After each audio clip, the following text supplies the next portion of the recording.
Insert the lifting brackets by sliding them into the rails.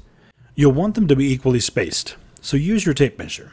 They should be positioned towards each end of the top, but they can be adjusted later for balance if needed. Use the Allen screws to secure them into position.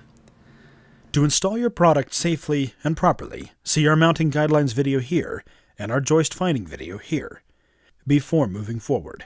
If your truck is not exactly where you want to hang your top, move it accordingly. Now we will install the SmartTrack lifting system. One way to find the position for your SmartTrack is to measure from the 4 mounting brackets to the nearest walls beside and behind the truck. Then use those measurements and make corresponding marks on the ceiling. This will help you know where to install your SmartTrack.